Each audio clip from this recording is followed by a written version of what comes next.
ભુજમાં સપ્તશક્તિ સંગમ મહિલા સંમેલન યોજાયું હતું, જેમાં 350થી વધુ મહિલા જોડાઈ હતી। કાર્યક્રમની શરૂઆત દેવી સ્તુતિ દ્વારા કરવામાં આવી હતી। મંચસ્થોના હસ્તે દીપ પ્રાગટ્ય કરી વંદના કરવામાં આવી હતી। ત્યારબાદ ઉપસ્થિત અતિથિઓના સ્વાગત અને પરિચય સહપ્રધાનાચાર્ય દર્શનાબેન ધોળકિયા દ્વારા કરવામાં આવ્યા હતા।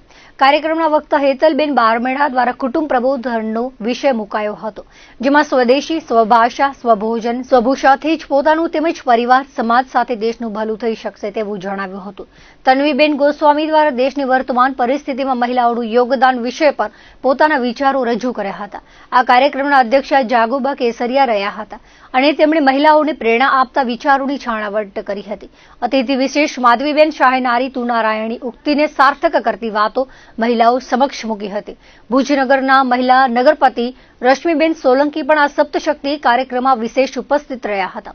ત્યારબાદ પ્રશ્નોત્તરી યોજાઈ હતી, જે સાહેલી ગ્રુપના ઉપપ્રમુખ રચનાબેન શાહ દ્વારા લેવામાં આવી હતી અને જવાબ આપનાર વિજેતાઓને પ્રોત્સાહિત કરવામાં આવ્યા હતા। વિદ્યાર્થીઓ અને સાહેલી ગ્રુપના સમન્વયથી મહાન નારીઓની વેશભૂષા રજૂ કરાઈ હતી, જેમાં અહલ્યાબાઈ હોલકરની 3 અવસ્થાઓ અને ભારતીય પ્રથમ મહિલા અવકાશયાત્રી કલ્પના ચાવલાના પાત્રો રજૂ કરવામાં આવ્યા હતા। આ કાર્યક્રમમાં પર્યાવરણ સંવર્ધક તરીકે ચંદ્રિકાબેન ચુનિયા, માતૃગૌરવ માટે રમીલાબેન બારોટ, કુટુંબ પ્રબોધન માટે હીરાબેન સોલંકી, નિસ્વાર્થ સેવા માટે રસીલાબેન પંડ્યા અને માતૃ કર્તવ્ય માટે ગીતાબેન રાજગોર તેમજ વિશેષ સહયોગી દાતા તરીકે રચનાબેન શાહનું સન્માન કરવામાં આવ્યું હતું। કાર્યક્રમમાં ઉપસ્થિત રહેલ મહિલાઓ દ્વારા કાર્યક્રમનું અનુભવ કથન રજૂ કરવામાં આવ્યું હતું। આ કાર્યક્રમમાં વિવિધ સમાજના મહિલા મંડળો, સંગઠન તેમજ કેન્દ્રના સભ્યો અને વિશેષ અતિથિઓ ઉપરાંત મહિલા પોલીસ ટીમ સહિત ઉપસ્થિત રહ્યા હતા। પરિવાર, સમાજ તેમજ રાષ્ટ્રને શ્રેષ્ઠ બનાવવા અને નારી સશક્તિકરણના લક્ષ્યને સિદ્ધ કરવા સંકલ્પ લેવડાવવામાં આવ્યા હતા। સપ્તશક્તિ સંગમના કાર્યક્રમનું માર્ગદર્શન શાળાના પ્રધાનાચાર્ય નીરવબેન પાંધીએ આપ્યું હતું। વાલી સમિતિનો પણ સહયોગ રહ્યો હતો તથા વાલી અને સંસ્કાર નગરના રહેવાસીઓ પણ ઉપસ્થિત રહ્યા હતા। સંપૂર્ણ શાળા પરિવાર દ્વારા કાર્યક્રમને સફળ બનાવવામાં આવ્યો હતો।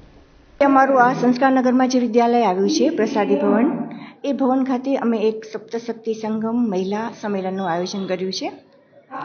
આ કાર્યક્રમનો મુખ્ય ઉદ્દેશ એ છે કે સંઘને 100 વર્ષ પૂરા થવા જઈ રહ્યા છે અને આ માટે વિદ્યાભારતી સંચાલિત જેટલા પણ વિદ્યાલયો છે એ દરેક વિદ્યાલયોમાં આ જ રીતના મહિલા સંમેલન છે એ કાર્યક્રમ થઈ રહ્યા છે। આ સંમેલનનો પણ મુખ્ય ઉદ્દેશ છે જે નારીમાં જાગૃતિ લાવવાનો, અને એના માટે અમે બૌદ્ધિકના જે વિષયો છે એ પણ એ જ રીતના પસંદ કર્યા છે।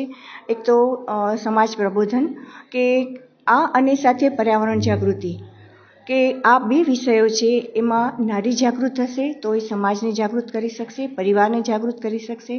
આ સાથે જે મહિલાઓ છે કે જેમણે પોતાનું યોગદાન દેશ માટે આપ્યું છે, એમણે પોતાના પરિવારમાંથી દેશની સેવા માટે કામ કરવા માટે પોતાના બાળકોને પ્રોત્સાહિત કર્યા છે, તો આવી મહિલાઓનું સન્માન પણ અમે આજના અમારા મહિલા સંમેલન છે એનામાં કરી રહ્યા છીએ।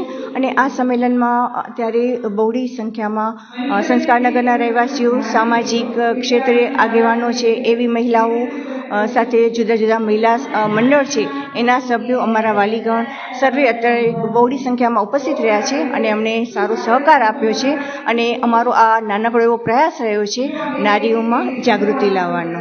આ મુખ્ય વક્તા તરીકે તન્વીબેન ગોસ્વામી છે અને હેતલબેન બારમેડા છે, સાથે અતિથિ વિશેષ તરીકે માધવીબેન આ મુખ્ય વક્તા છે, અધ્યક્ષ તરીકે જાગુબા છે। આ રીતે અમે આ નાનકડો કામ મહિલા સંમેલનનો એક નાનકડો પ્રયાસ કર્યો છે। કોઈ પણ સમાજ વ્યવસ્થાનો પાયો મહિલા હોય છે। આપણે કહીએ છીએ કે પુરુષ પ્રધાન સમાજ છે, પરંતુ કોઈ પણ વ્યવસ્થા છે એ સ્ત્રી વધારે સારી રીતે સંભાળી શકે છે, કારણ કે મૂળ જે ઘરની ચાવી છે એ સ્ત્રીના હાથમાં હોય છે। કારણ કે પુરુષની પાસે એ કમાય છે, ઘરની બહાર જાય છે, પરંતુ વડીલોને સાચવવું, બધા કાર વ્યવહાર કરવા, બાળકોમાં સંસ્કાર સિંચન કરવું એ બધું સ્ત્રીના હાથમાં હોય છે।